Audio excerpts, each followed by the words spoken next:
Hey there, travelers. Before we dive into today's story, drop a comment below telling us where you're tuning in from. Now let's begin our journey into the unknown. The call came at 2:59 a.m., yanking me from a dream I can't remember now. The voice on the other end belonged to Nurse Patton from St. Catherine's Hospital. Father Bentley? We have a patient requesting last rites. He's insistent it be you specifically. Says he knows you. I sat up in the darkness of my bedroom, reaching for the lamp. What's the patient's name? James Sigmund, 87 years old. Stage 4 pancreatic cancer. The doctors say he has maybe 2 days left, possibly less. A pause. Father, he's been asking for you every hour since midnight. Won't let anyone else near him. Says he has something to confess that only you can hear. The name meant nothing to me. In 23 years of priesthood, I'd administered last rites to hundreds of dying souls, but I couldn't place James Sigmund among them. Still, the urgency in Patton's voice, the way she emphasized only you, triggered something in my gut. The same instinct that had served me well in my other calling, the one the church didn't advertise in the Sunday bulletin. I handled difficult cases, spiritual crises, possessions. I'll be there in 30 minutes, I said. The drive through Boston's empty streets gave me time to think, though I'm not sure thinking helped. Rain hammered the windshield, turning traffic lights into blurred smears of red and green. My clerical collar felt tight around my throat. It always did before these situations. I'd learned to trust that discomfort. It meant something waited for me that wouldn't be solved with standard prayers and gentle reassurances. St. Catherine's rose from the darkness like a monument, all glass and steel reflecting the storm. I parked in the clergy section and hurried through the emergency entrance, my coat soaked through before I made it inside. Patton met me at the nurse's station on the 4th floor. Oncology. She looked exhausted, dark circles under her eyes making her appear a decade older than her 40-some years. Room 447, she said, handing me a visitor badge. Father, I need to warn you. Mr. Sigmund is... lucid isn't the right word. Alert. Sharp as a knife, despite the morphine. But he's saying things that... She stopped, choosing her words carefully. Things that upset the staff. We've had 2 nurses refuse to go back in his room. What kind of things? He told Nurse Rose that he remembered when her grandmother died in Shanghai. Described the funeral in detail. Problem is, Nurse Rose never mentioned her grandmother to anyone here, and she died 6 years ago. Patton's hand trembled slightly as she adjusted her badge. He told Dr. Porter about a mistake the doctor made during a surgery in 2003. A mistake that was never reported, never documented. Dr. Porter went white and left the floor. My chest tightened. Has he been violent? No? That's the strange part. He's polite, kind even. Just knows things he shouldn't know. And Father? She met my eyes. He told me you'd arrive at exactly 3:19 a.m. It's 3:18 right now. I looked at my watch. She was right. The walk to room 447 felt longer than it should have. The hallway stretched ahead, fluorescent lights humming overhead, the smell of antiseptic mixing with something else, something faint and wrong that reminded me of churches during exorcisms, that copper-sweet scent that clung to the air when something unholy pressed against the boundaries of our world. I knocked once before entering. James Sigmund sat propped up in bed, oxygen tubes in his nose, IV lines running into both arms. But his eyes, God help me, his eyes were fully alive, bright, clear, ancient in a way that made every instinct I possessed start screaming warnings. He was thin, the cancer eating him from within, but he smiled when he saw me. A genuine smile that held warmth and something else. Recognition. Father Steven Bentley, he said, his voice stronger than it had any right to be. Thank you for coming. Please, close the door. What I need to tell you isn't for anyone else. I did as he asked, then approached the bed slowly. Mr. Sigmund, I'm told you requested me specifically. Have we met before? No. But I know you. I know about the Carver case in 2019, the girl in Dorchester who spoke in languages she'd never learned. I know about Father Mitchell's failure in Providence last year, and how you were called in to finish what he started. His smile widened slightly. I know because I've been watching the church's specialists for a very long time. You have a reputation, Father. You're one of the few who actually believes. My hand moved instinctively to the small vial of holy water I kept in my coat pocket. What are you? Observant. He gestured to the chair beside his bed. Please sit. I don't have much time, and there's a story I need to tell before this body gives out completely. A story about God, the real one, not the version they teach in seminary. I remained standing. If you're expecting me to participate in some deathbed blasphemy, I'm expecting you to listen, James interrupted, and for just a moment, something flickered in his eyes. Something that wasn't human, wasn't dying, wasn't bound by the flesh that imprisoned it. Because what I'm about to tell you is the truth. A truth I've carried for 4,000 years. And I'm tired, Father. So incredibly tired of carrying it alone. 4,000 years. The words hung in the air between us. Impossible and absolute. I sat down. James, or whatever wore James Sigmund's body, took a breath that rattled in his chest.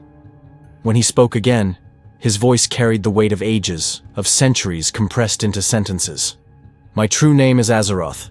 I am what your faith calls a demon. I was cast down with Lucifer when the morning star fell, condemned to wander the earth, to tempt and corrupt and witness humanity's descent into the same pride that destroyed us. For 2,000 years after the fall, I did exactly that.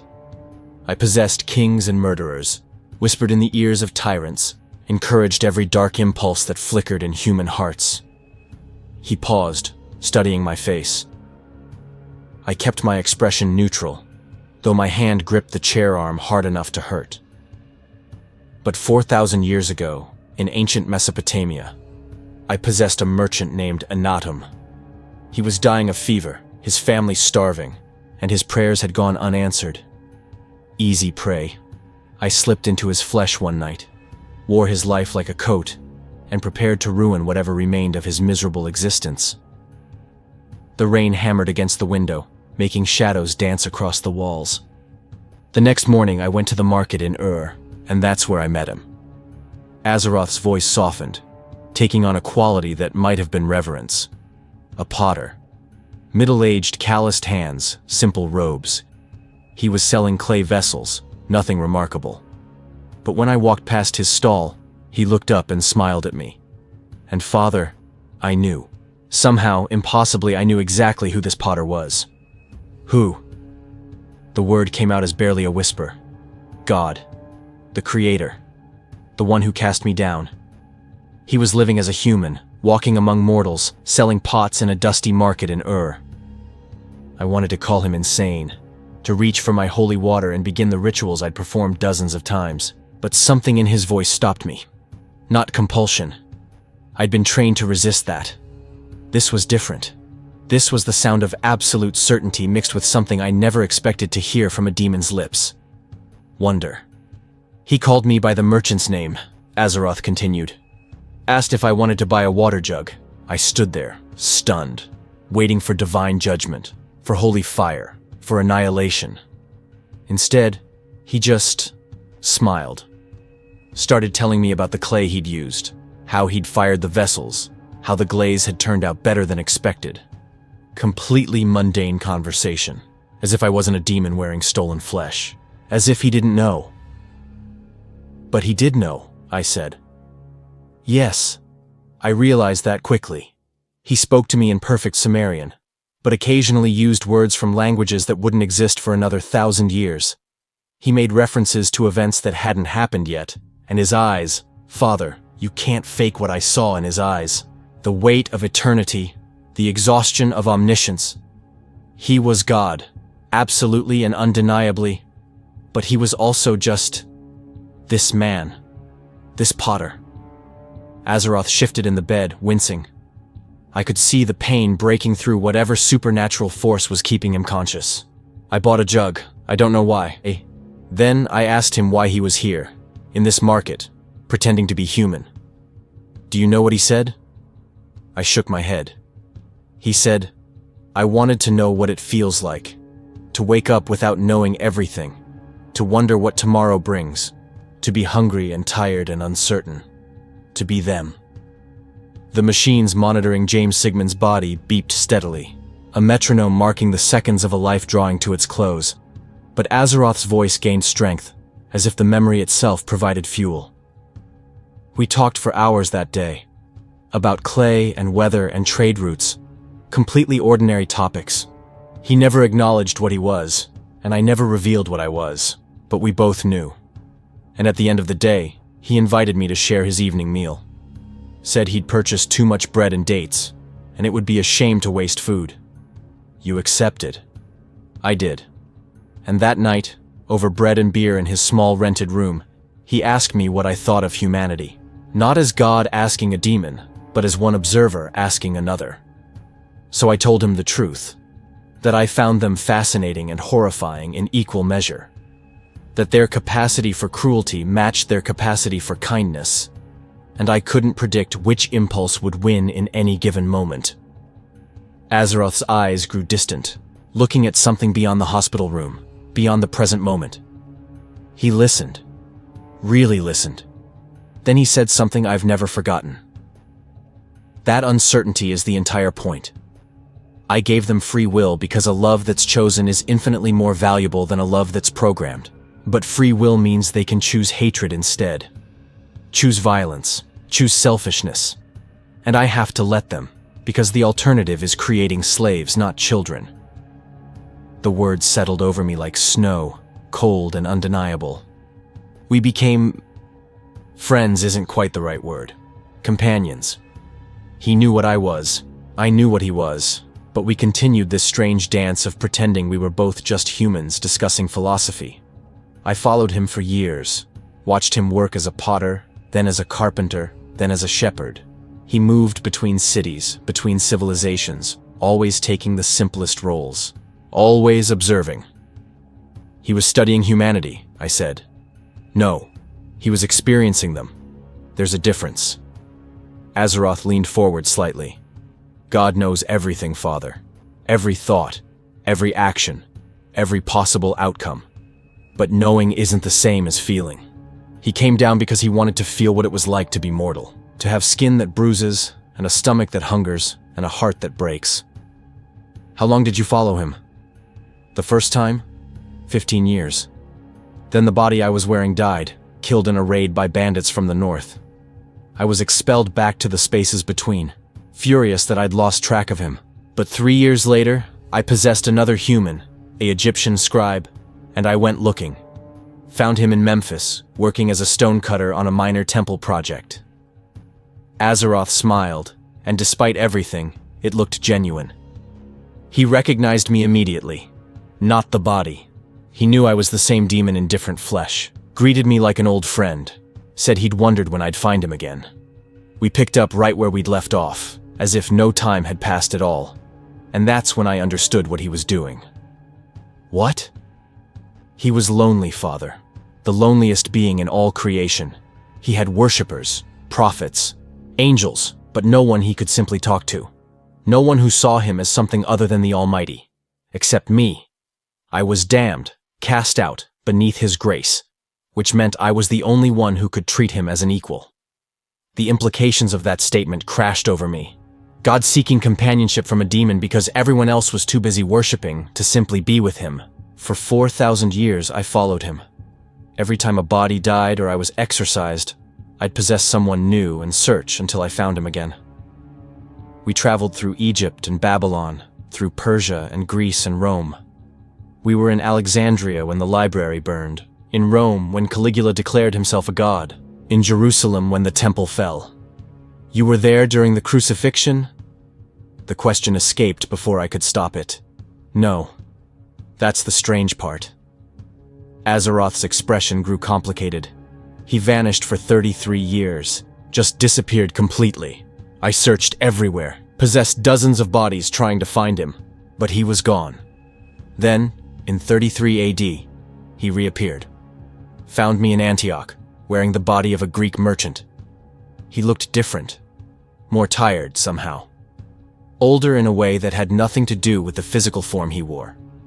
He'd been Jesus. Yes. Though he never spoke about it directly, never explained what happened, just said he'd been busy. But I could see it had changed him. Something about living a complete human life. From birth to death. From innocence to execution. It had marked him in ways even I couldn't fully understand. Azeroth paused, accepting a sip of water from the cup on his bedside table. His hands shook, mortality reasserting itself. We continued our journey. Through the fall of Rome, through the Dark Ages, through the rise of Islam and the Crusades. Always moving, always watching. He never interfered. Never once used his power to stop wars or prevent atrocities. Just observed, took notes in whatever language was current, and asked me questions about what I saw in human nature. Why didn't he intervene? I asked, though part of me feared the answer. Free will. Always free will. He was obsessed with it, Father. Believed that any interference would corrupt the entire experiment. If he stopped one murder, he'd have to stop them all. If he prevented one war, he'd have to prevent every conflict. And then humans wouldn't be making choices. They'd just be actors in a play he was directing. So he watched them suffer. He watched them choose. Azeroth's voice hardened slightly. And sometimes they chose to help each other. To sacrifice for strangers. To forgive the unforgivable. Those moments, those rare, brilliant moments, justified everything for him. Proved that the capacity for genuine goodness existed within them, unchosen by divine mandate. The rain had stopped without me noticing. The room felt smaller now, the walls pressing in with the weight of centuries. We were at Thermopylae, Azeroth said quietly. Did you know that? God and I, standing in the shield wall with 300 Spartans and their allies, waiting for the Persian army to crash against us like a wave against rocks. He didn't fight. He never fought, said violence was a choice he refused to make. But he stood there anyway, shield raised, experiencing the terror and courage of those men. And you?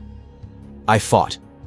Killed 37 Persians over 3 days, felt the impact of every spear thrust, every sword slash. And at night, when the battle paused, he and I would sit by the fires and talk about what we'd witnessed. The brotherhood between the soldiers. The way fear and duty warred within them. The absolute certainty that they would die, and their choice to stand anyway.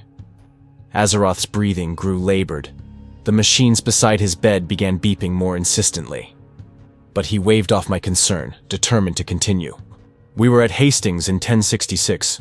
Fought on opposite sides, actually. He with the Saxons, me with the Normans. Survived the battle, met afterward on the field among the dead and dying. He asked me what I'd learned from the English defeat. I said I'd learned that courage wasn't enough when facing better tactics and equipment. He said he'd learned that humans would die for abstract concepts like honor and loyalty to a king who'd never even known their names. Both truths. Both equally important. You participated in wars together? I couldn't keep the horror from my voice. Not together. Alongside each other. He never killed. Never raised a weapon. But he'd volunteer as a medic. A cook, a scout, any role that let him experience war without perpetuating it. I had no such compunctions. I was still a demon, Father. Still fundamentally corrupted. The blood and chaos felt like home to me. Did he judge you for that? Never. That's what made it bearable. Azeroth's eyes glistened, not with tears, but with something beyond human emotion. He'd stitch wounds while I dealt them. He'd pray over the dying while I ended them. And afterward, we'd discuss what we'd seen, what we'd learned, without condemnation or approval, just observation.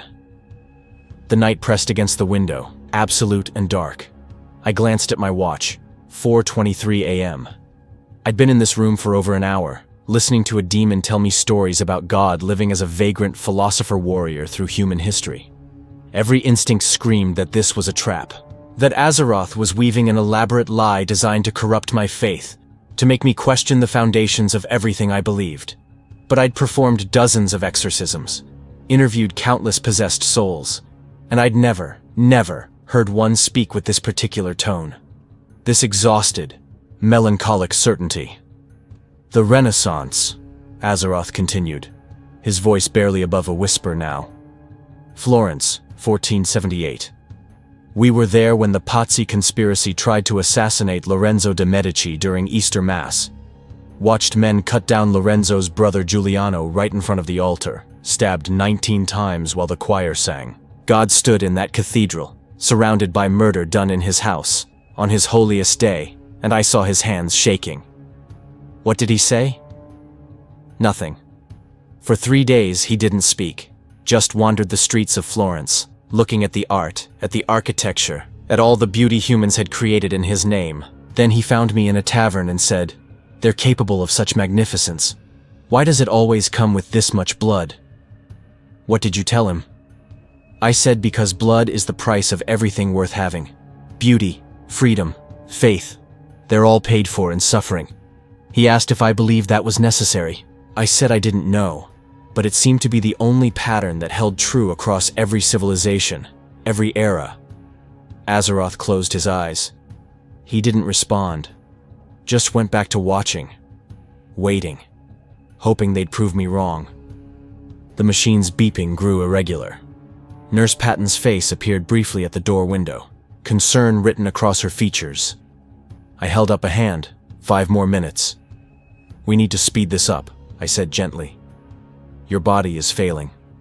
I know. Azeroth opened his eyes. I can feel it shutting down, system by system. Strange how much it matters, even to me, even after all this time. He took a shuddering breath. The 30 Years' War, the Napoleonic Wars, the American Civil War. We saw them all, Father. He kept hoping each one would be the last, that humanity would finally learn, finally choose peace. But they didn't. No, they got better at killing, more efficient, more thorough. His voice dropped to barely audible, and then came the trenches. The way he said it made my blood cold. World War I, 1914. He insisted we enlist in the French army. Said this war was different, that he needed to understand what had changed. So we joined. Me as a soldier, him as a medical corpsman. And Father Bentley. Azeroth's hand reached out, gripping my arm with surprising strength. That war broke something in him, something I'd never seen crack before. What happened? We spent 4 years in hell, in mud and gas and the screaming of boys who'd left home thinking they'd be heroes. God tried to save them, tried to patch their bodies back together while artillery shredded the trenches around us. I killed Germans who were just as terrified as we were. And every night we'd sit in the dark, listening to men cry for their mothers, and he'd ask me the same question. What question? How do I fix this? How do I give them free will without giving them the capacity to create mechanized slaughter? And I had no answer, Father. For 4,000 years I'd watched humanity with him, and I had no answer. Azeroth released my arm, his hand falling back to the bed. That's where part 1 ends, he whispered. With God covered in blood that wouldn't wash off, asking questions that had no answers, still refusing to interfere, still believing their choices mattered, still hoping. His eyes closed, exhaustion finally claiming him. Come back tomorrow, Father Bentley. There's more to tell. About the Second War, about Hiroshima, about the day God finally decided he'd seen enough. I'll be here, I heard myself say. I left room 447 as dawn began breaking over Boston, my faith shattered and reformed a dozen times over.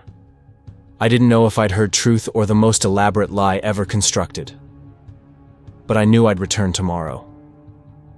Because if even a fraction of what Azeroth said was real, then everything I thought I knew about God, about demons, about the cosmic war between good and evil, all of it was infinitely more complicated than any theology had ever suggested. The elevator doors closed, and I caught my reflection in the steel. A priest who just spent an hour listening to a demon talk about being best friends with God for 4 millennia. I should have been terrified. Instead, I was desperate to hear what came next. I didn't sleep that day.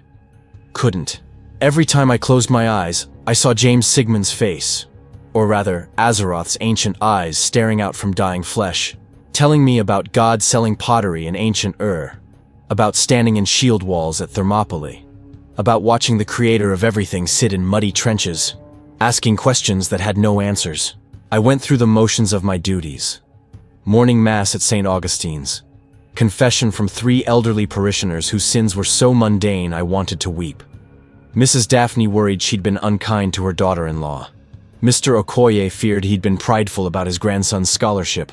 I absolved them with words that felt hollow, my mind replaying Azeroth's voice describing God covered in blood that wouldn't wash off. At 9 p.m. I returned to St. Catherine's.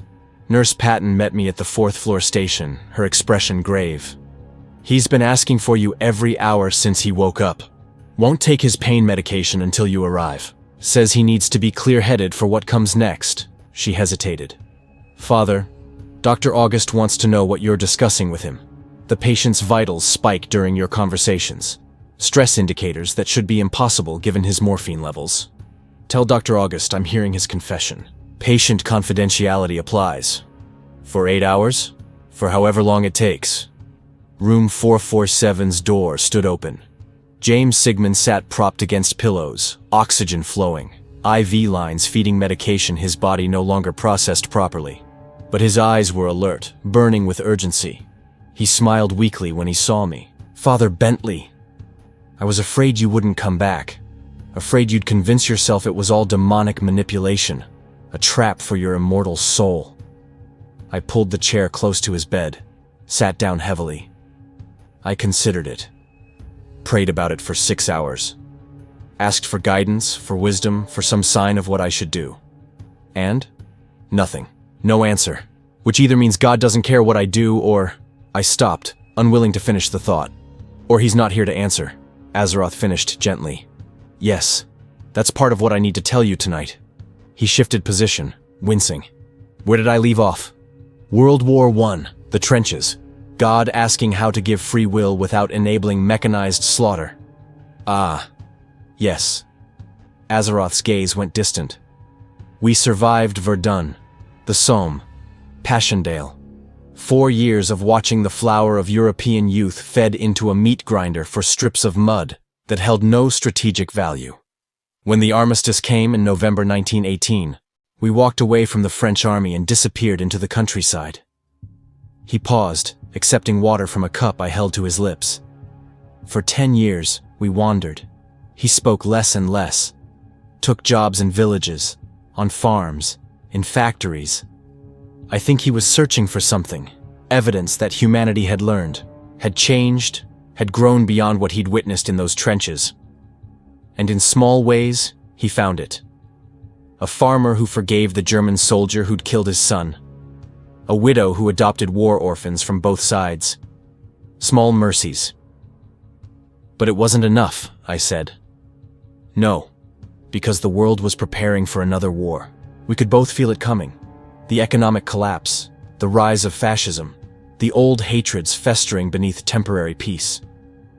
In 1939, when Germany invaded Poland, he found me in a Paris cafe and said just 2 words. We're going. Azeroth's hands trembled on the bedsheet. This time, we enlisted in the American Army. Both of us.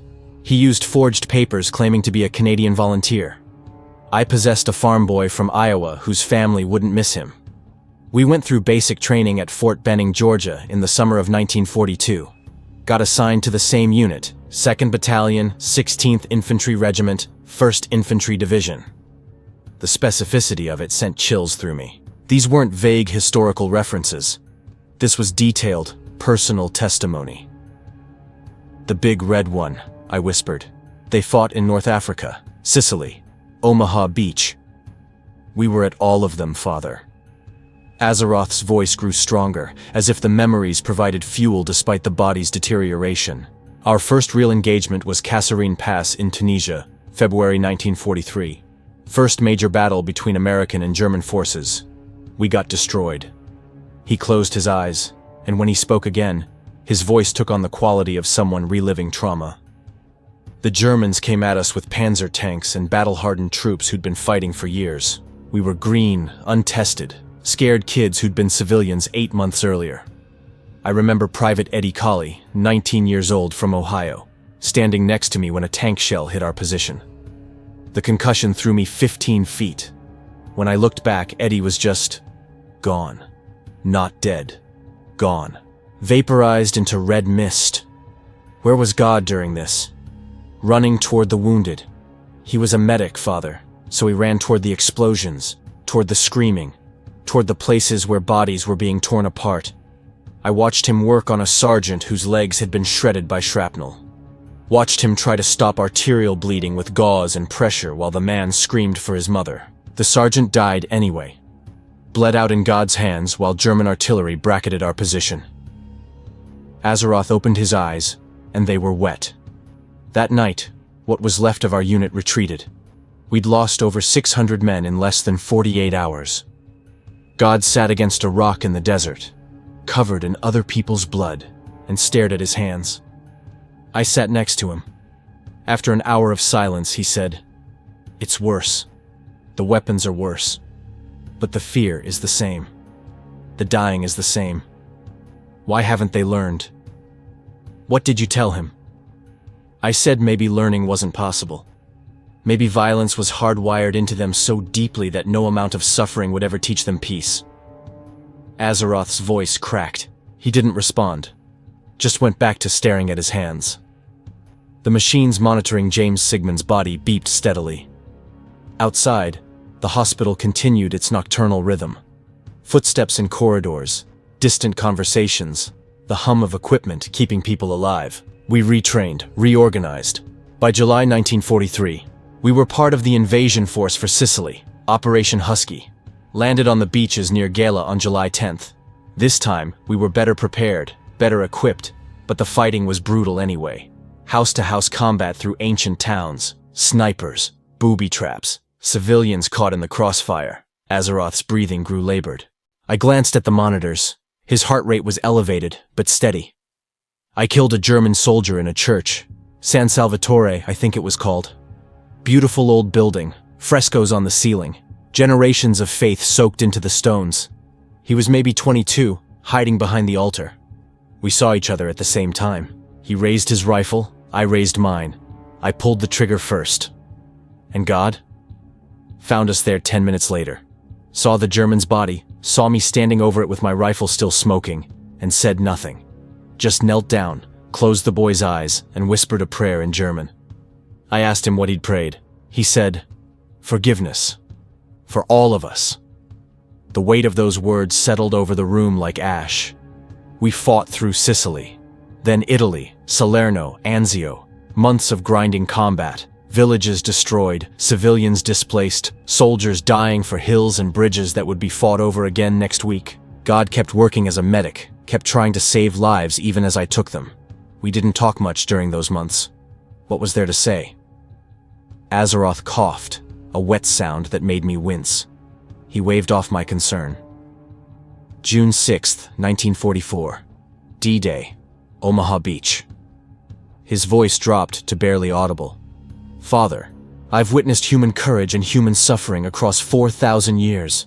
I saw Roman legions march into Germania, watched crusaders assault Jerusalem, stood in those WWI trenches, but Omaha Beach..." He stopped, struggling for words. "Tell me," I said quietly. "We were in the first wave.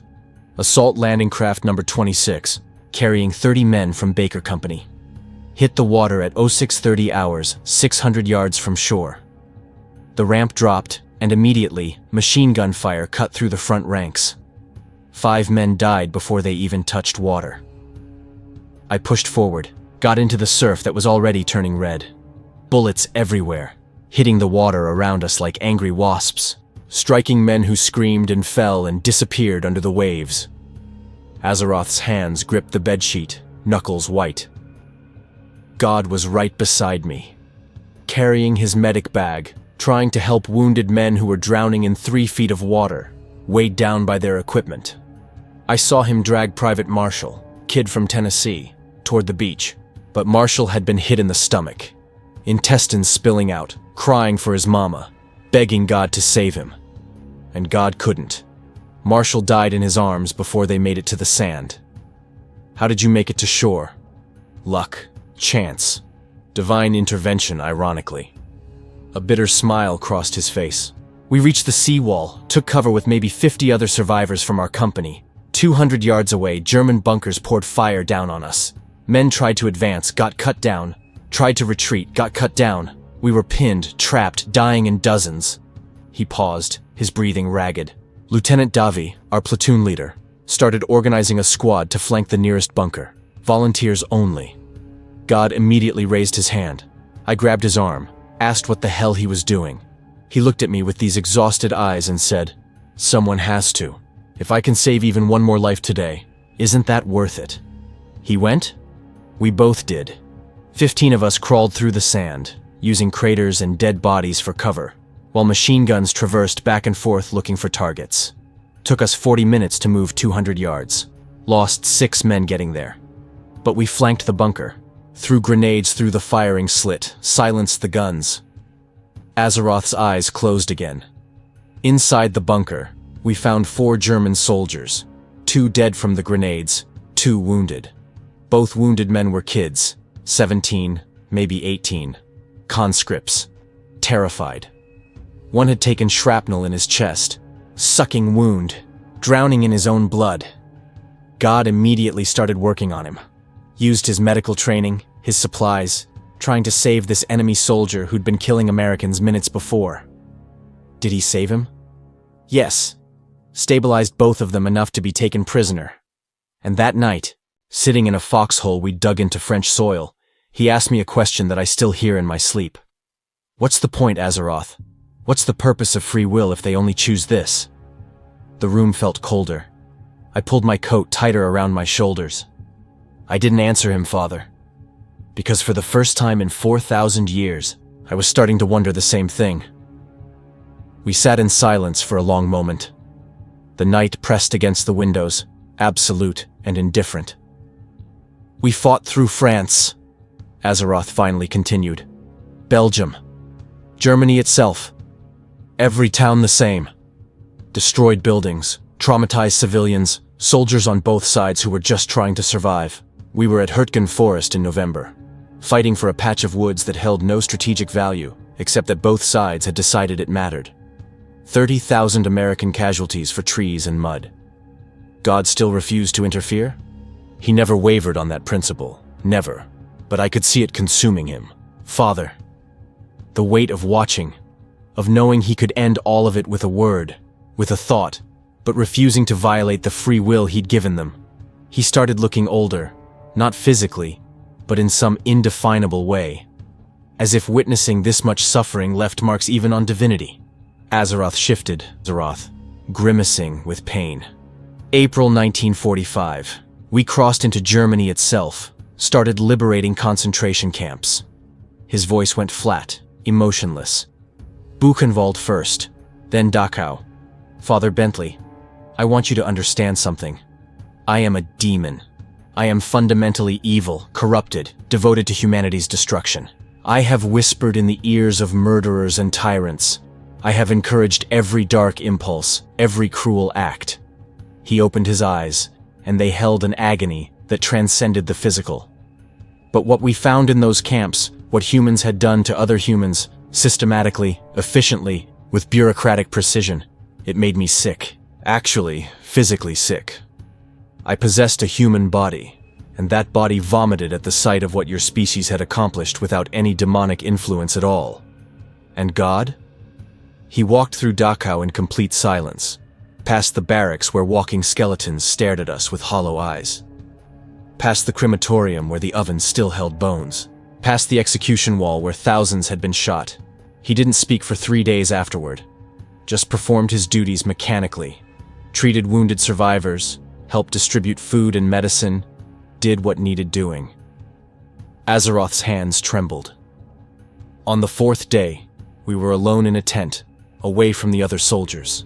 He looked at me and said, I gave them the capacity for this, the intelligence, the creativity, the organizational skills, all tools that could build civilizations or destroy them. And they chose this, chose to create industrial systems for exterminating each other, not in the heat of battle, but coldly, deliberately, methodically. What did you say? I said what I'd always believed, that evil was the natural state, that corruption was inevitable, that his experiment with free will had proven exactly what Lucifer had argued from the beginning. Humanity didn't deserve the gift they'd been given. Azeroth's voice broke, and for the first time in 4,000 years, He didn't disagree with me. The words hung in the air like smoke. The war ended. We were there for VE Day in May. Watched soldiers celebrate while displaced persons wandered through ruins looking for families that no longer existed. God stood apart from the celebrations, watching, always watching. Then in July, we were shipped to the Pacific. Preparations for the invasion of Japan. But the invasion never happened? I said. No. Because of the bomb. Azeroth's breathing accelerated, the machines beside his bed responding with faster beeps. We were stationed on Tinian Island in the Marianas. Heard rumors about a secret weapon, something that would end the war. On August 5th, we watched a B-29 bomber, Enola Gay, take off carrying something that would change everything. You knew what it was? God knew. He could see the atomic fire contained in that bomb's core, saw the potential, the devastation. I asked him if he would stop it. If this was finally the line he'd cross, the moment he'd interfere to prevent something too terrible to allow. Azeroth's eyes filled with tears. He said no. Said they'd chosen to build it, chosen to use it, and he had to let them face the consequences of that choice. Even this. Even atomic fire. You were there when the news came through? We were on Tinian when the reports started arriving. Hiroshima. Entire city destroyed in a flash. Tens of thousands dead instantly. Tens of thousands more dying slowly from radiation we couldn't see, couldn't treat, couldn't understand. 3 days later, Nagasaki. Another city erased. Azeroth wiped at his eyes with a shaking hand.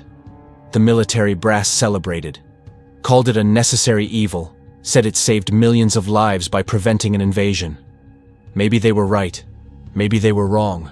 The mathematics of death, that's what it had come down to. Calculate which choice kills fewer people, then call it moral. Where was God during all of this? On the beach, staring at the horizon in the direction of Japan, watching something I couldn't see. When the reports came through about the full extent of the destruction, the radiation sickness, the people who'd been vaporized leaving nothing but shadows on walls, the children dying from burns and poisoning, he finally spoke. What did he say? He said, I gave them fire to keep warm, to forge tools, to cook food. They made it into this. I gave them the atom itself, the fundamental building block of creation. They made it into this. Azeroth's voice trembled. Then he looked at me, really looked at me for the first time since the camps, and said 5 words that I'll never forget. I know what you are. The room seemed to hold its breath. 4,000 years, Azeroth whispered. 4,000 years of following him, possessing body after body, pretending we were just 2 observers discussing humanity. And in that moment, on that beach, he acknowledged that he'd known all along. Known I was a demon. Known I was damned. Known I'd been wearing stolen flesh for millennia. Why reveal it then? Because he'd reached a decision. A conclusion he'd been avoiding for centuries, maybe millennia. He turned to me fully and said, You've been with me since through empires and eras, through humanity's worst moments and their finest. You've helped me understand them better than any prophet ever could, because you see them clearly, without the burden of loving them the way I do. Azeroth's chest heaved with emotion. I asked him what he meant. He said, I love them too much. I love them despite their cruelty, despite their hatred, despite their endless capacity for causing suffering. That love blinds me, makes me hope for changes that never come. But you see them as they truly are. Capable of creating beauty and horror in equal measure. Capable of both transcendent goodness and systematic evil. And you've watched them choose, again and again, to embrace the darkness. He was saying you were right. He was saying we were both right. That humanity contained all of it. The divine and the demonic. The creator and the destroyer. But the question was whether the balance could ever shift. Whether they could ever choose light more often than darkness. Whether free will was a gift or a curse. The machine's beeping filled the silence between words. Then he told me he was leaving, that he couldn't watch anymore, couldn't bear to see what they'd become while refusing to interfere. That he needed to find an answer, a way to preserve their free will while preventing them from destroying themselves and everything around them. He was abandoning them? No. Azeroth's voice was firm despite his weakness. That's what I thought at first. But he explained. He was leaving to search for a solution, to journey beyond creation, beyond time, to find wisdom even he didn't possess, to discover a way to transform them without enslaving them. Did you believe him? I didn't know what to believe, Father. I'd watched God walk among humanity for 4,000 years, watched him love them despite every reason not to, watched that love break him piece by piece until he couldn't bear to stay. Whether he was running away or searching for hope, I couldn't tell. Maybe both. Azeroth's breathing grew shallow, rapid. The monitors screamed warnings. Nurse Patton burst through the door, followed by Dr. August. "Father, you need to leave. Now," August barked, moving to James Sigmund's side. "No!" Azeroth gasped, gripping my hand with surprising strength. "Tomorrow. Come back tomorrow. I need to tell you about the gift, about what he gave me before he left, about his promise." "Mr. Sigmund, you're crashing!" August started. "Tomorrow." Azeroth's eyes locked on mine with desperate intensity. "The ending, Father. You need to hear the ending." Patton injected something into his IV. Within seconds, Azeroth's grip loosened, his eyes fluttering closed. The machine's alarms quieted as his vitals stabilized. August turned on me, fury written across his face. "Whatever you're doing in these sessions is killing him faster. I'm recommending to the hospital administration that you be barred from—" "He's dying anyway," I said quietly. "And he has something he needs to say. Something I need to hear. This isn't about your spiritual needs, Father. Isn't it?" I met his glare steadily. "A man is dying, desperate to confess something before he goes. That's exactly what this is about." I left before he could respond, walked through corridors that seemed longer than they should be, emerged into the pre-dawn darkness of Boston. The city was waking up. Early commuters, delivery trucks, the mechanical rhythms of modern life. And I stood there, a priest who'd just heard God's own account of World War II, who'd learned that the Creator himself had walked through Dachau and Hiroshima, and reached a point where even divine patience had limits. If Azeroth was telling the truth, and God help me, I was starting to believe he was. Then everything changed. Every prayer I'd ever said, every sermon I'd ever given, every comfort I'd offered the grieving based on the assumption that God was watching, caring, present. But he'd left, walked away from us. Whether to abandon or to save, I still didn't know. I returned to my small apartment as the sun rose, sat at my kitchen table with a cup of coffee I didn't drink, stared at the crucifix on my wall, Jesus suffering, dying, abandoned by heaven. "Were you alone up there?" I whispered to the carved figure. "Did he leave you too?" The crucifix offered no answers. It never did. But tomorrow I'd return to room 447, because Azeroth had promised me an ending, a resolution to 4,000 years of companionship between creator and demon. And despite everything, despite my faith, my training, my rational mind, I believed him. Believed that in that dying man's final confession, I'd find something that might restore the hope I'd lost somewhere between Omaha Beach and Hiroshima. Something that might explain why God would leave but promise to return. Something that might finally make sense of suffering and free will and the terrible gift of human choice. I just had to survive one more day, one more night of doubt and faith warring in my chest. Then I'd hear the ending. And either my faith would be destroyed completely, or rebuilt on foundations stronger than any theology could provide. I arrived at St. Catherine's at 8 p.m., earlier than the previous nights. I couldn't wait, couldn't focus on anything else. My morning mass had been a disaster.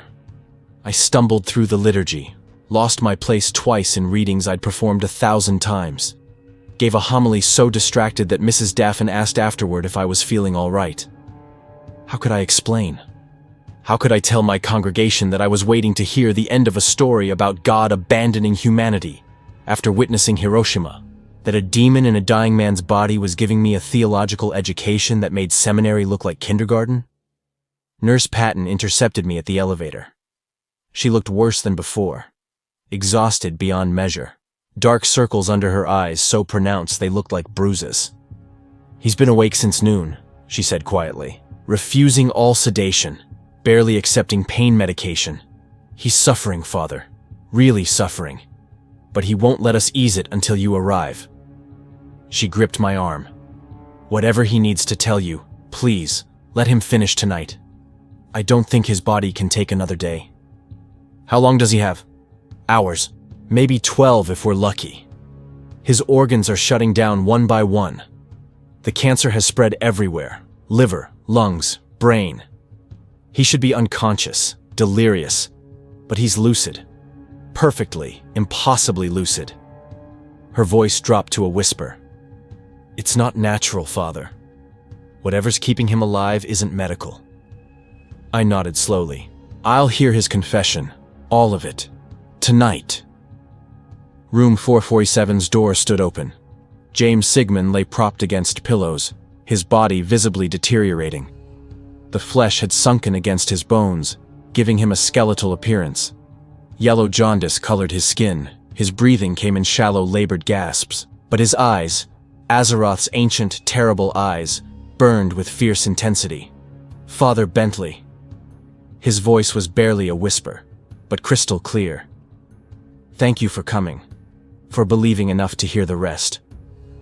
I pulled the chair close enough that I could take his hand. It felt like holding paper, fragile, ready to tear.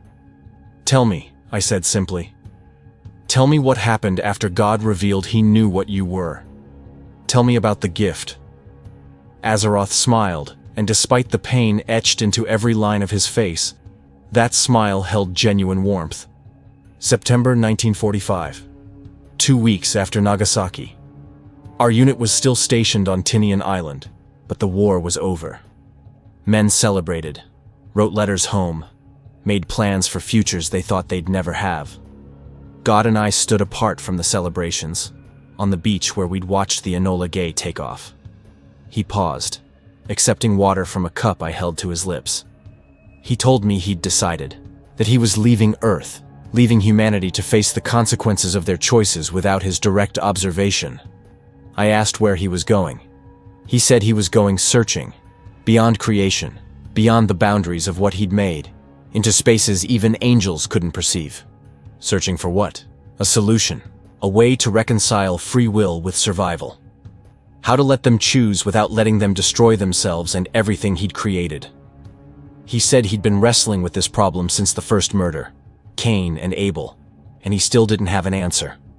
But somewhere, in the infinite possibilities beyond reality, there had to be a way. Azeroth's grip on my hand tightened slightly. I begged him not to go, asked what would happen to them without him watching, without his presence even as a passive observer.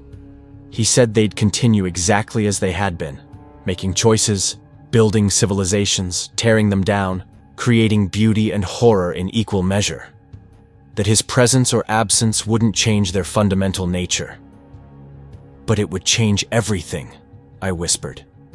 That's what I argued. I said that even if he didn't interfere, the knowledge that he was watching, that he cared, that he existed, that mattered. Gave them hope, gave them something to reach toward. Azeroth's eyes glistened. Do you know what he said, Father? He said hope built on his passive observation wasn't real hope. It was just postponed despair. That if humanity needed him physically present to choose goodness, then they'd never truly be free. The words cut deeper than any theological argument I'd ever encountered. Then he looked at me with this expression I'd never seen before. Something between sorrow and gratitude. And he said, "You've been faithful in your way, Azeroth. For 4,000 years, you've walked beside me when you could have been anywhere else. You've helped me understand them through the lens of their darkness. That's a gift I can never repay." What did you say? I told him I didn't do it for him. That I'd followed because I was curious, because watching humanity with someone who actually understood them made the observation meaningful. That I'd stayed because... Azeroth stopped, his voice breaking. Because for 4,000 years, I gotta feel like something other than a damn thing. Gotta feel like a companion to God instead of his enemy. Tears ran down his sunken cheeks. And that's when he gave me the gift, Father. The gift I've carried for 80 years. The gift that's ending tonight in this hospital room. I leaned forward, hardly breathing. He said my faithfulness deserved more than I could imagine. That he was going to do something unprecedented. Something that violated the laws he'd established when the universe began. He was going to give me a choice. A real choice. Not the illusion of choice demons are cursed with. What choice?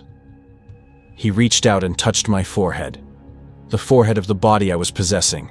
A young soldier named Luke Whitford from Michigan. And I felt something happen that I still can't fully explain.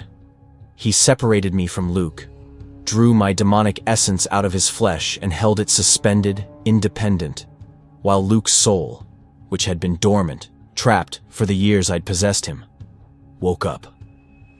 Azeroth's breathing became more labored. The machines beside his bed began beeping warnings, but he waved off my concern. Luke looked around, confused, terrified. Asked what happened, where he was. God explained gently, told him he'd been possessed, that years had passed, that the war was over. Luke broke down crying. Not from fear, but from relief. He'd been aware the whole time, trapped in his own body, unable to control anything. Forced to watch as I used his hands, his voice, his life. That's horrific, I whispered. Yes. And Luke wasn't the only one, Father. Azeroth's voice grew stronger despite his body's deterioration. God asked me how many I'd possessed over the millennia. I told him. Hundreds.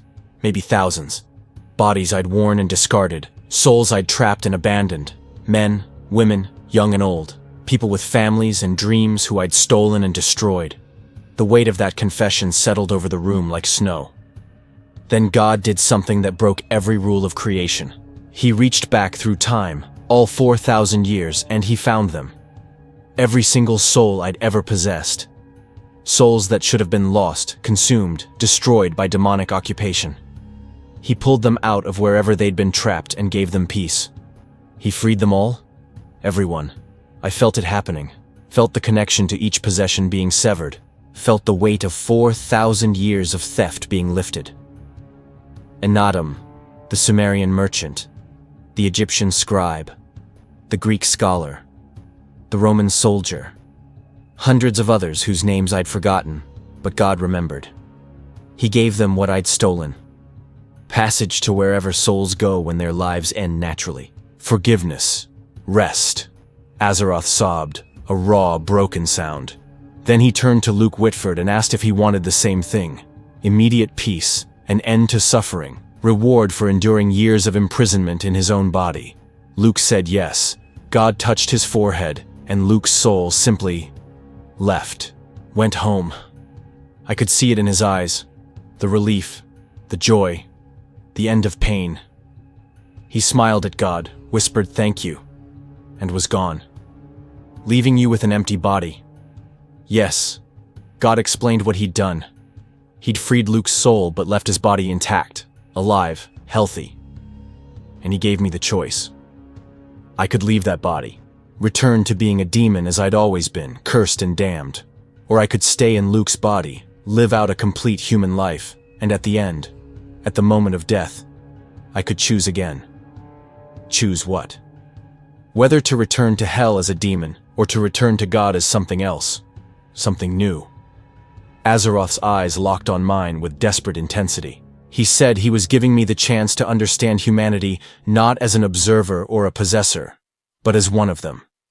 To experience a full human life, birth to death, with all the joy and suffering that entails. And at the end, if I still wanted to be his enemy, he'd accept that.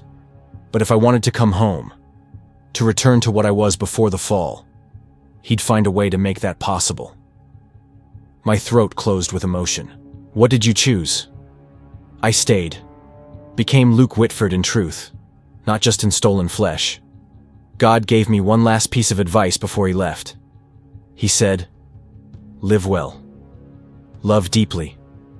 Experience everything I created with the wonder I intended. And when your time comes, you'll know what choice to make." Azeroth's breathing grew ragged, painful to hear. "So I did, Father. I lived. I went home to Michigan, found Luke's family, and met them as their son returning from war. His mother cried and held me. His father shook my hand with pride. His younger sister showed me drawings she'd made while I was gone. And I, a demon who'd spent 4,000 years corrupting and destroying, I felt their love and didn't know what to do with it. Did you tell them the truth? Never. How could I? I became Luke, went to college on the GI Bill, met a woman named Sarah at a library in Ann Arbor. She was studying literature. I was pretending to understand philosophy. We talked for 3 hours about books and meaning and whether suffering built character or just destroyed it. A smile crossed his dying face. Genuine, warm, human. I fell in love, Father. A demon fell in love with a human woman, and it terrified me more than any battle I'd ever fought, because she saw something in me that I didn't know existed. Saw kindness and thoughtfulness and the capacity for change. She had no idea what I really was, what I'd been, but she loved Luke Whitford. And slowly, I became him. You married her? In 1949. Small ceremony, just family and close friends. When the priest said, "Till death do you part," I meant it with everything I had. 80 years old now, Father, and I still remember how she looked in that dress. How her hand trembled in mine.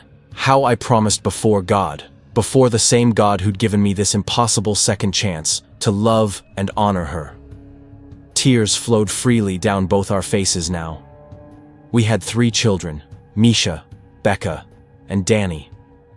I held each one minutes after they were born, and Father, I understood something I'd never comprehended in 4,000 years of existence. I understood why God loved humanity despite everything. Because when you hold your child for the first time, when you feel that tiny heartbeat against your chest, you'd burn the world down to keep them safe. You'd forgive anything, endure anything, sacrifice anything. Did they know? Never. They grew up thinking I was just their dad, taught them to ride bikes, helped with homework, walked Becca down the aisle when she got married, held Danny when his first love broke his heart, watched Misha become a teacher and shape young minds with patience I didn't know humans possessed. Azeroth's chest heaved with the effort of speaking. Sarah died in 2003, cancer like what's killing this body now. I held her hand as she went, told her I loved her, promised I'd see her again. And I meant it, Father. Because by then, I'd made my choice. I knew what I wanted when my time came. To go home, I whispered. Yes. To return to God not as Azeroth the demon, but as something new. Something that understood both darkness and light, corruption and redemption, hatred and love. Something that could help him find the answer he's searching for. The machine's beeping grew more erratic. Nurse Patton appeared at the door, her face stricken. Father, we need to— Not yet, Azeroth gasped. Not yet. The ending. He needs to hear the ending. Patton hesitated, then nodded and stepped back. Azeroth gripped my hand with what little strength remained. Before God left that beach in Tinian, before he gave me the gift and disappeared, I asked him one final question. I asked if he'd ever come back, if humanity would ever see him again, or if he was abandoning them forever. What did he say? He said, I'm not abandoning them. I'm searching for a way to save them. And when I find it, when I understand how to give them free will without the capacity for self-destruction, I'll return.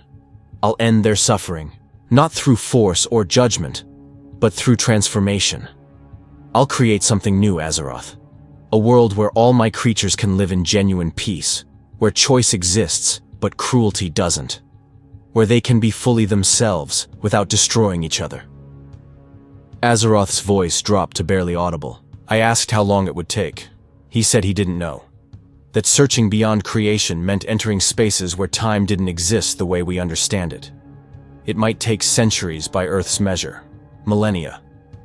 But he promised he wouldn't give up, wouldn't abandon the search until he found the answer. And you believed him? Father, I watched God live among humanity's worst for 4,000 years. Watched him endure the trenches and the camps and the atomic fire. watched it break his heart piece by piece, but never break his love for them.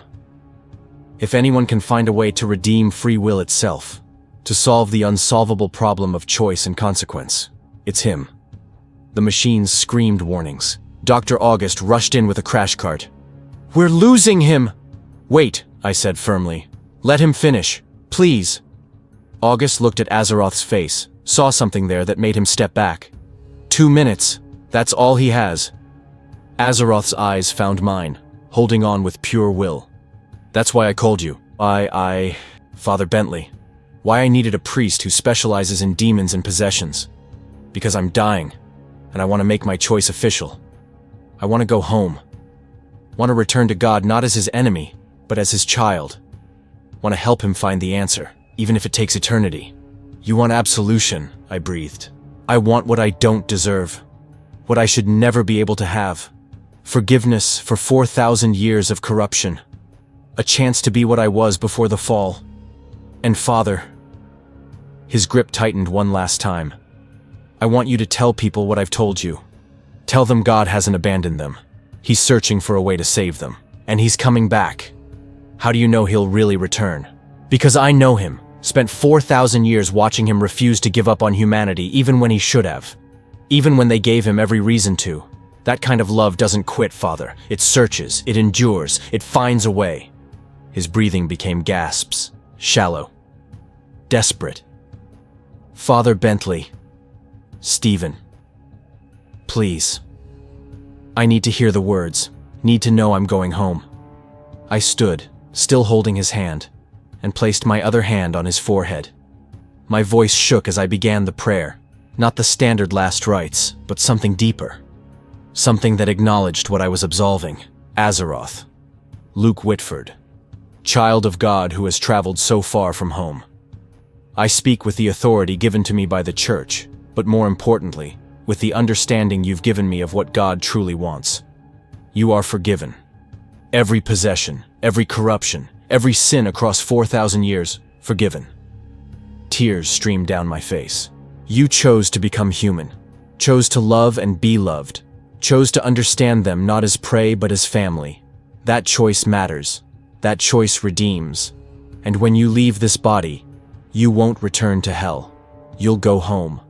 To the God who gave you this gift, who believed you could change, who's waiting for you to help him find the answer. "Thank you," Azeroth whispered. Peace flooded his features, transforming the pain into something approaching joy. "Thank you for believing, for listening, for understanding that demons can change if given the chance." "Go home," I said through my tears. "Tell God we're waiting. Tell him we're holding on. Tell him to hurry, because we need him." "I will." Azeroth smiled one last time. "I promise, Father. I'll tell him everything.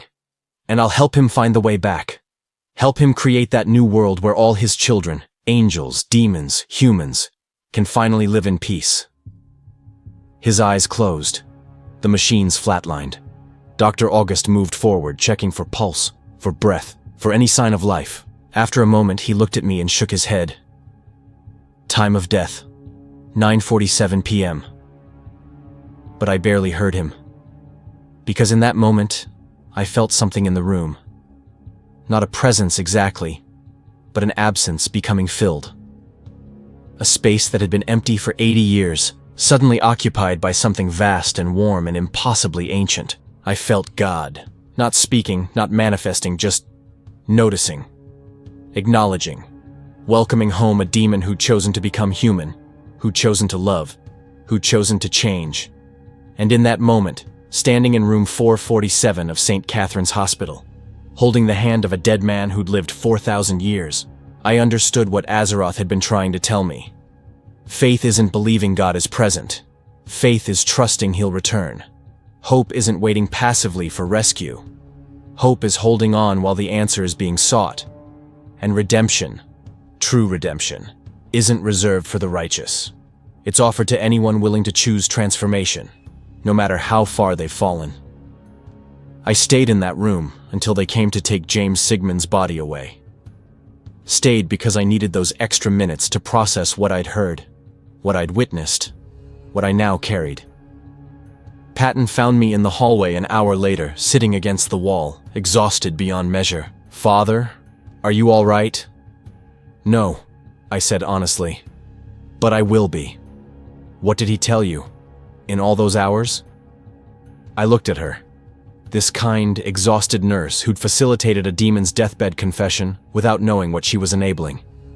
He told me a story about God, the real one, about how much he loves us, how hard he's trying to save us, and why he's not here right now. I stood slowly, every joint aching, and he told me that we need to hold on, because God's coming back, and when he does, everything changes. Patton studied my face. "Do you believe that? After everything you've seen in your work, all the possession and evil, do you really believe God's coming back?" "I have to," I said simply. "Because if a demon could spend 80 years learning to be human, learning to love, learning to hope, then the rest of us have no excuse. We hold on. We choose goodness even when it's hard. We love each other even when it hurts, and we wait for the answer God's searching for." I left St. Catherine's as midnight approached. The city stretched around me. Millions of people sleeping and waking, loving and hating, building and destroying.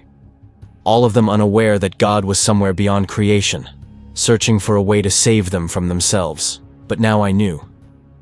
Azeroth had given me the knowledge, the story, the hope. And standing on that Boston sidewalk, looking up at stars that seemed impossibly distant, I made a choice. I chose to believe. Not in a God who was present and passive, but in a God who loved enough to leave, to search, to refuse to give up no matter how long it took.